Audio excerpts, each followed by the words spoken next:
Year-end dinners at my parents' house were never easy, but this one carried a weight I couldn't name when we first arrived.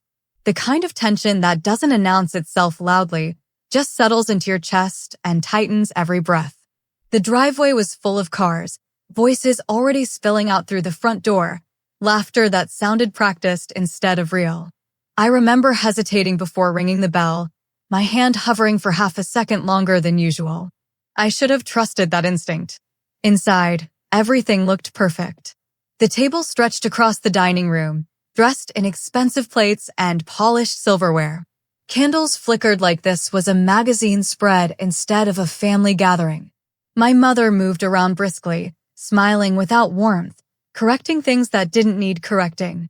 My younger brother had already claimed his usual spot, leaning back in his chair, laughing loudly at his own jokes, soaking in attention like it was owed to him. He always did that. Took up space. Took up air. My father sat at the head of the table, posture stiff, eyes sharp and unreadable. He didn't greet us. He just watched. He always watched, like everything was a test you could fail without knowing the rules. And then there was my son, Caleb, 9 years old. Too gentle for rooms like this. He stayed close to my side as we sat down, his legs swinging under the chair because they didn't quite reach the floor. He dressed carefully, shirt tucked in, hair combed the way I'd taught him. He wanted to make a good impression, even though no one had ever really tried to make one for him. He whispered questions to me under his breath.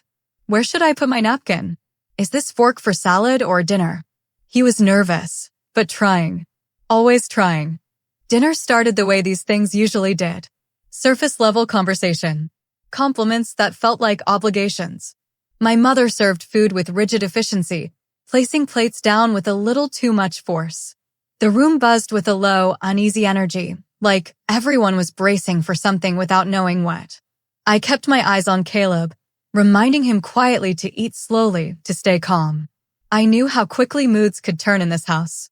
I had lived through it my whole life. And then, in a moment so small it should have meant nothing, everything shattered. Caleb's fork slipped from his hand. Just a soft clink as it hit the floor. He froze for a second, eyes wide, then whispered, sorry, already bending down to pick it up. That was who he was. Apologizing before anyone asked. Trying to fix things before they became problems. My mother's reaction was instant and explosive. Her face twisted, eyes narrowing like something ugly had been waiting for an excuse to come out. She stood up so fast her chair scraped loudly against the floor. Before I could say a word, before anyone could move, she grabbed her plate with both hands and hurled it straight at my child. Time slowed. Food flew through the air and crashed into Caleb's chest and face. Sauce splattered across his shirt. Mashed potatoes slid down his lap and onto the floor. The sound of the plate hitting him was dull and sickening. The room went dead silent. Caleb didn't scream. He didn't cry. He just sat there, stunned, his small hands shaking, eyes glassy with shock. He looked at me like he didn't understand what had just happened, like he was trying to process how a mistake so small could cause something so violent. My mother's voice cut through the silence like a blade. Clumsy little brat. I'm sick of your bad manners. Something in me snapped. I stood up so fast my chair tipped back. My heart was pounding so hard I could hear it in my ears. What is wrong with you? I said, my voice shaking but loud. He's a child. That's when my younger brother joined in.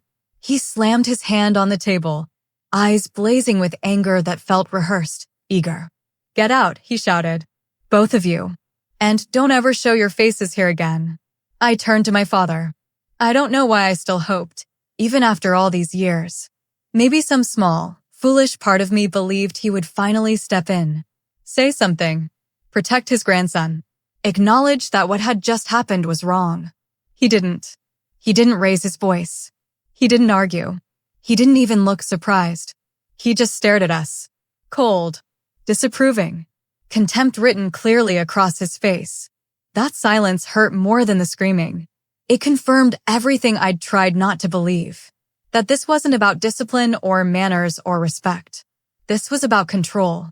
About who mattered and who didn't. Around us, relatives sat frozen, eyes darting back and forth. No one moved to help. No one spoke up. They were watching, waiting to see what I would do next. Because they expected me to beg. They expected tears. Apologies. Promises to fix whatever imaginary offense my son had committed.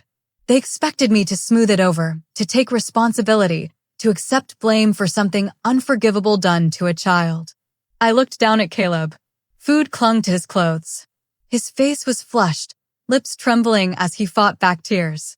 I knelt beside him and wiped his cheek gently with my napkin. "Are you okay?" I whispered. He nodded, barely. That was it.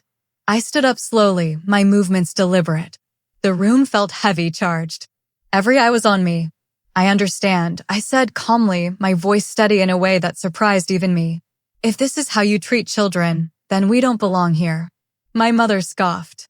My brother rolled his eyes. My father didn't react at all. I turned back to them and said the words that had been building in my chest for years. "Then you won't mind if I do this?" They didn't understand what I meant. Not yet. I took Caleb's hand, grabbed my coat, and walked out. No begging. No shouting. No explanations.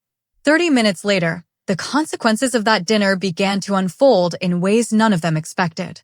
But in that moment, all that mattered was this. I chose my son. And for the first time in my life, I didn't need their approval to know I was right. I didn't beg, and that was the first thing that unsettled them. They were used to a different version of me. The one who swallowed words. The one who smoothed things over. The one who absorbed insults and turned them into silence so everyone else could stay comfortable. That version of me did not stand up from the table that night. Instead, I stayed where I was for a moment and focused on the only thing that mattered.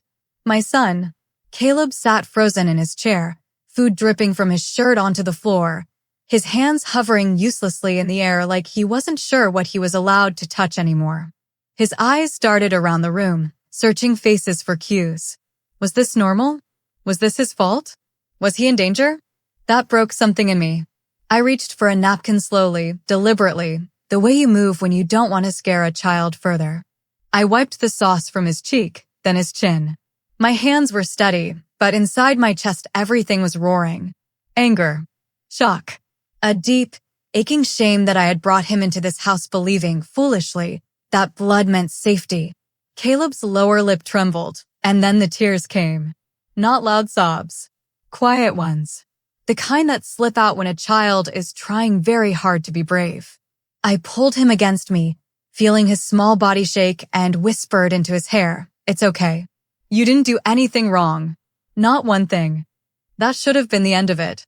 Any reasonable adult would have stopped right there. But my mother had never been reasonable when it came to control.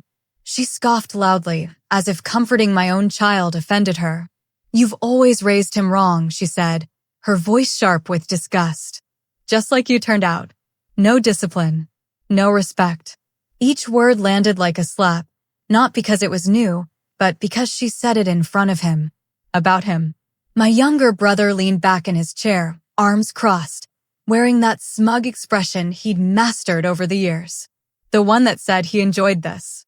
"This is what happens when you disrespect family," he added, as if he were delivering some moral lesson instead of justifying cruelty.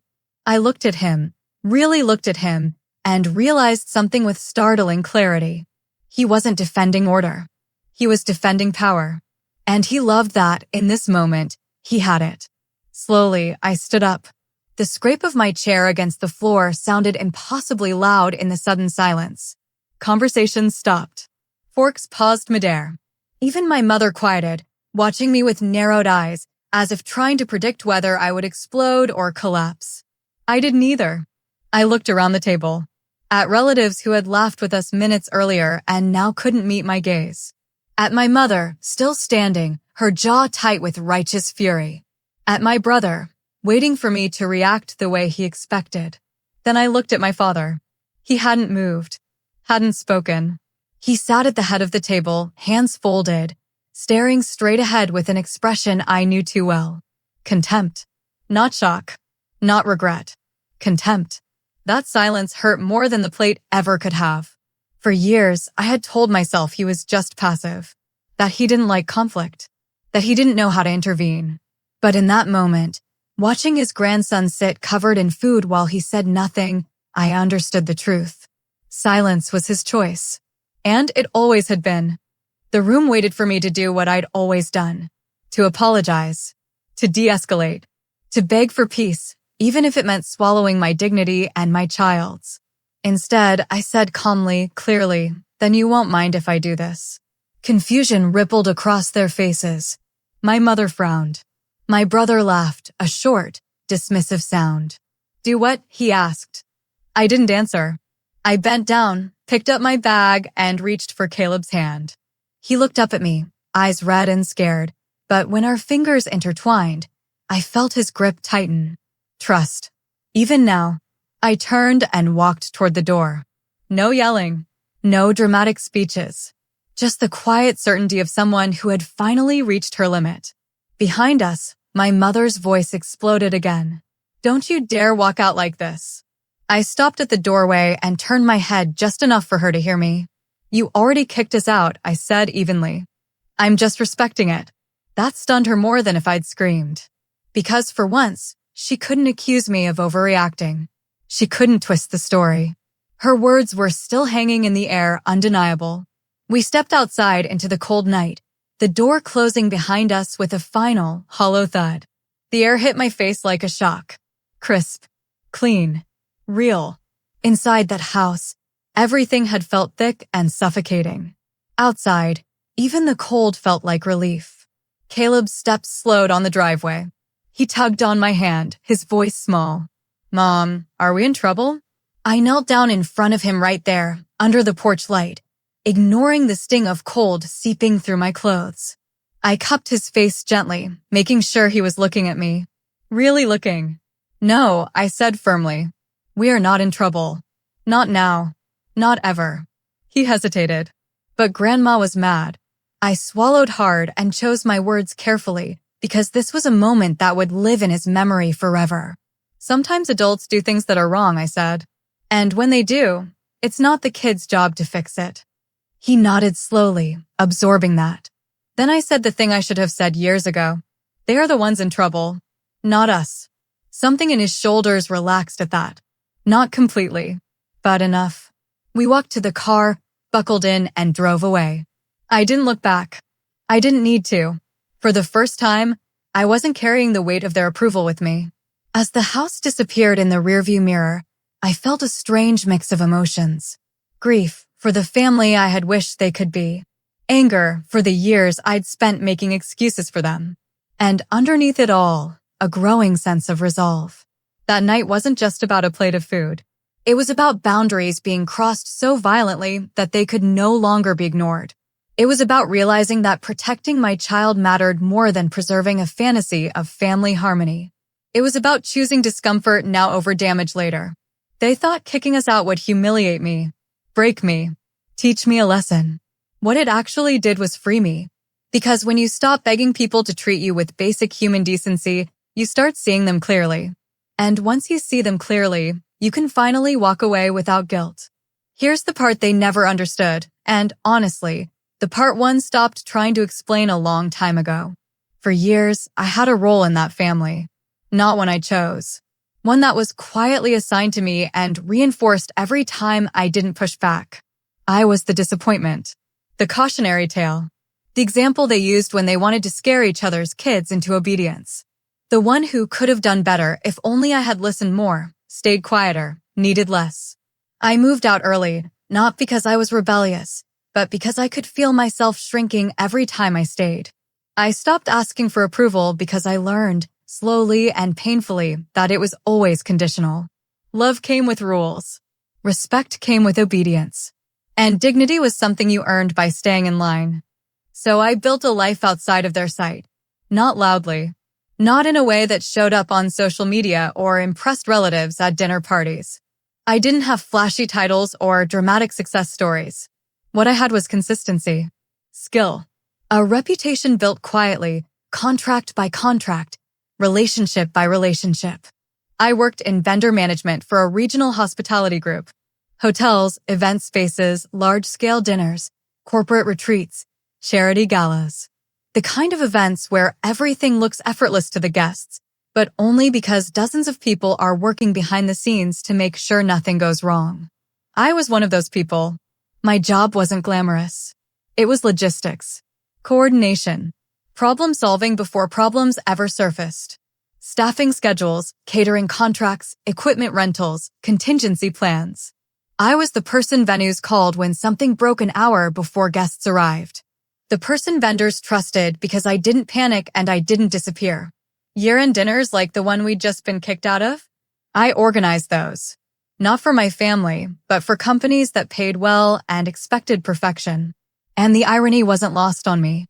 While my mother obsessed over manners at her own table, I was managing entire rooms full of executives, donors, and high-profile guests without a single plate flying through the air. My company handled staffing, catering logistics, and venue partnerships for dozens of high-end events across the region. We weren't the biggest firm, but we were reliable. And in that industry, reliability matters more than charm, including several events that my parents' social circle relied on heavily. They didn't know that, of course. They never asked. They never cared to understand what I actually did. In their minds, I was just working somewhere until I figured things out, as if my life was a temporary phase they tolerated. And then there was my mother's pride and joy, her annual charity gala. The event she talked about all year. The one she used to remind everyone how generous she was, how respected, how involved in the community. The one she treated like proof that she was a good person. She planned her outfits months in advance, bragged about the guest list, dropped names casually at dinners. That gala was her crown jewel, and it was scheduled for the very next evening. As I buckled Caleb into the car, still shaken, still wiping dried sauce from his sleeve, my phone buzzed in my hand. A notification from work. Vendor confirmation pending. It wasn't dramatic. Just a standard alert. One of dozens I received every week. But the timing felt almost surreal. For the first time that night, I smiled. Not out of spite. Not because I wanted revenge. But because something inside me settled. The part of me that had been bracing for impact finally relaxed. We drove home in silence. Caleb stared out the window at first, then slowly leaned his head against the seat. By the time we pulled into our driveway, he looked exhausted in that way kids do after they've been scared, but tried to be brave. Inside, we changed clothes. I threw his stained shirt straight into the wash without a second thought. Ordered pizza. Put on cartoons. Normal things. Safe things. I let him eat on the couch. Let crumbs fall. Let him laugh too loud.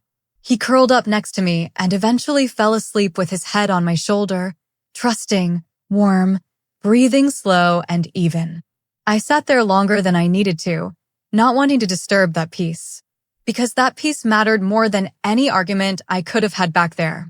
After I carried him to bed and tucked him in, I sat at the kitchen table alone.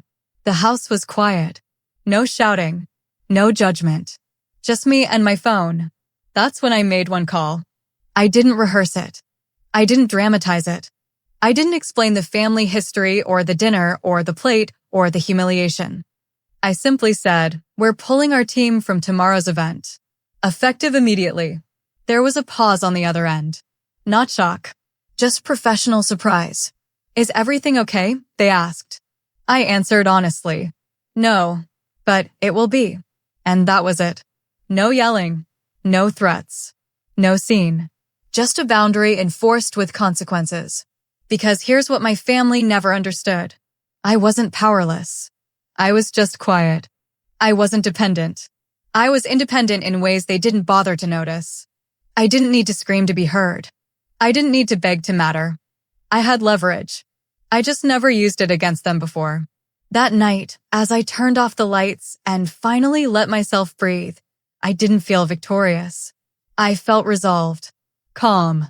Grounded. They thought they had thrown me out. What they didn't realize was that they had just lost control. 30 minutes later, my phone exploded. At first, it was just vibration. A soft, steady buzzing against the kitchen counter while I stood there staring at the dark screen. My jacket still on, my keys still in my hand. Then the buzzing didn't stop. It rolled into itself. Call after call. Message after message. The phone lighting up, going dark, lighting up again like it was breathing too fast. I didn't touch it. I poured Caleb a glass of water, helped him change into his pajamas, sat with him on the couch while cartoons played quietly, colors flickering across his tired face. He leaned against me like he always did when his feelings were too big for words. His body relaxed slowly, inch by inch, like he was finally sure the night wasn't going to get worse. Only when his breathing evened out did I look at my phone. Missed calls filled the screen. My mother's name again and again. My brother. An aunt I barely spoke to. A cousin who never checked on me unless she needed something. And then, sitting there like a ghost, my father's name. That one made my stomach twist. He hadn't called me in years. Not on birthdays. Not when I moved. Not when I struggled. Silence had always been his way of showing disapproval. Seeing his name now felt unreal, like time had folded in on itself. The messages were frantic. What did you do? Why is no one answering? The caterers won't pick up. The venue says staff isn't coming. This is a disaster. My mother's voicemail came through loud enough that I could hear it without opening it. Her voice cracked and sharp at the same time, swinging between rage and panic. She kept saying my name like it was a command, like she could still summon me just by saying it loudly enough. I didn't respond. I set the phone face down and sat there, listening to my son breathe, feeling the weight of years pressing down and then, slowly lifting. Not disappearing, just loosening. Because for the first time, the chaos wasn't mine to solve. Another call came in. And another. Then my phone went quiet for a moment, like they were regrouping, deciding which tactic might work next. I knew the pattern. Anger first. Then guilt. Then fear. Finally, bargaining. When it rang again, I answered. It was my brother. His voice was different. Gone was the confidence. Gone was the authority he'd thrown around at the dinner table like a badge. What replaced it was thin and tight and shaky. You need to fix this, he said immediately. No greeting. No pretending this was a normal call. Mom's freaking out. The whole thing is falling apart. I leaned back against the couch, careful not to move Caleb. Fix what? I asked. You know exactly what, he snapped, but the edge didn't land. The event. The staff. Everything's canceled. I didn't cancel anything, I said. I withdrew my team. That's the same thing, he shot back. You can't do this. I can, I replied. And I did. There was silence on the line. I could hear him breathing, fast and uneven, like he was pacing. You're ruining everything, he said finally. The words slid off me. No, I said calmly. You did that when you told us to get out. When Mom threw food at a child and no one stopped her. That was a mistake, he said quickly. Too quickly. She didn't mean it like that. I felt something harden inside me. Not anger. Something steadier. She picked up a plate and threw it, I said. At my son. What part of that was unclear? Another pause. Longer this time. Then the phone shifted. Muffled voices in the background. My brother whispering. Someone crying. And then my mother's voice came through, loud and broken. Please, she said. Please just come back. We didn't mean it like that. You're taking this too far. I closed my eyes. For years, I had waited for her to say my name like that. Soft. Desperate. For years, I'd imagined that if I could just explain myself the right way, she would finally understand. Finally choose me. But hearing it now, I felt nothing but clarity. I thought about Caleb asleep beside me, about how his shoulders had tensed when the plate hit him, about the way he'd asked if we were in trouble, like existing peacefully was somehow a crime. You meant exactly what you did, I said quietly. And I'm done pretending otherwise. We're family, she sobbed. You don't do this to family. You already did, I replied. I'm just done absorbing it. I hung up. The silence afterward was deep and real. No buzzing. No ringing. Just the hum of the refrigerator and the soft cartoon music still playing on mute. The gala was canceled that night. Publicly. Emails went out. Calls were returned too late. Vendors had been reassigned. Staff booked elsewhere. There was no scrambling to fix it because there was nothing left to fix. These events didn't pause and wait for feelings to settle. They moved on. By morning, everyone knew. My mother's friends. Her donors. Her carefully curated social circle. The whispers spread faster than the truth ever could. Questions she couldn't control. And for the first time, none of it touched me. I made Caleb breakfast like it was any other day. Packed his school bag. Walked him to the bus stop. He held my hand tighter than usual, but he smiled when the bus pulled up. "Are we okay now?" he asked. "Yes," I said without hesitation. "We are." When I got home, my phone buzzed again. More messages. Less anger this time. More pleading. More rewriting of history. I didn't answer. Because consequences don't need explanations. They just need space to exist. That night, after Caleb was asleep, I sat alone in the quiet living room. The weight of what I'd done settled in fully then. Not regret. Responsibility. I had drawn a line so clear it couldn't be ignored. I realized something important. They hadn't been shocked that I left.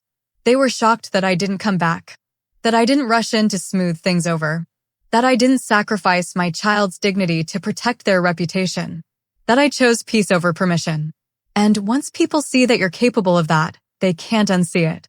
The gala wasn't just canceled. The illusion was. The illusion that they could do anything and I would still show up to clean it. That night, for the first time in a long time, I slept deeply. Not because everything was resolved, but because I finally was. Things changed after that night in a way that didn't announce itself loudly. There was no dramatic apology, no tearful family meeting, no sudden transformation where everyone realized they were wrong and rushed to make it right. Real change almost never looks like that. It creeps in quietly, through absence, through hesitation, through the way people suddenly choose their words more carefully because something they relied on no longer exists. For the first few days after the gala was canceled, there was silence. Not the kind of silence that feels peaceful, but the kind that hums in the background, heavy and unsettled. My phone stayed mostly quiet, which told me more than any angry message ever could. They didn't know how to talk to me anymore. The old script didn't work. The threats, the guilt, the expectation that I would fold and fix everything had failed. That left them without a role to play. At home, though, life felt different in a way that surprised me. The tension I had carried for years, the low-grade anxiety that lived in my chest whenever my family was involved, started to loosen its grip. I noticed it in small things. I slept better. I didn't jump when my phone buzzed. I didn't rehearse imaginary arguments in my head while doing dishes or folding laundry. For the first time in a long while, my home felt like a place to rest, not a temporary shelter between emotional storms. Caleb noticed it before I did. Kids always do. He moved through the house with an ease I hadn't seen in him before. He laughed louder. He asked more questions. He stopped watching my face so closely, stopped trying to read the room the way children do when they sense danger, but don't have the words for it. That alone told me everything I needed to know about whether I had made the right choice. My parents eventually reached out, but it wasn't how they used to. There were no commands, no accusations dressed up as concern. The messages were short, cautious, almost formal. My mother sent a text that said, "Hope you and Caleb are well." Nothing more. No apology, but no attack either. It was a shift, subtle but unmistakable. She was testing the ground, unsure of where the lines were now. I didn't rush to respond. Not out of spite, but out of intention. I wanted to answer from a place of calm, not obligation. When I did reply, it was simple. "We're doing fine." I didn't add explanations. I didn't offer access. I didn't reopen the door just because it had been knocked on. That was new for me, and I could feel how uncomfortable it made them. My brother kept his distance. He stopped showing up where he knew I might be.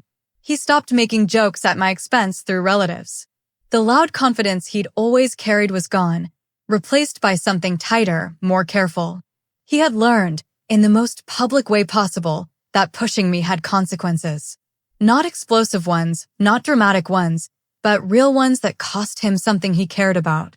The biggest change, though, wasn't in them. It was in me. I stopped explaining myself. I stopped justifying my choices. I stopped trying to translate my boundaries into language they would approve of. I realized how much energy I had spent over the years trying to be understood by people who benefited from misunderstanding me. Letting go of that need felt like dropping a heavy bag I didn't even realize I'd been carrying. Weeks passed, and life settled into a new rhythm. We created our own traditions. Simple ones. Movie nights on the couch. Sunday pancakes. Quiet evenings where nothing was demanded of us. Caleb thrived in that stability. His teacher mentioned that he seemed more confident, more willing to speak up in class. I smiled when I heard that because I knew exactly why. Then one night, as I tucked him into bed, he said something that stopped me cold. "Mom," he said, staring up at the ceiling I liked when we left Grandma's house. I sat there for a moment, making sure I heard him right. "You did." He nodded. It was scary there. But when we left, it felt better. Like we were safe. That was it. That was the moment everything crystallized. All the doubt. All the second guessing. All the little voices that had whispered I might be overreacting, that maybe I should have handled it differently, that maybe I'd made things harder than they needed to be. They went quiet. Because my job was never to keep the peace at any cost. It was never to teach my child how to endure cruelty with a polite smile. My job was to show him what self-respect looks like, even when it's hard. Especially when it's hard. I hugged him tight, longer than usual.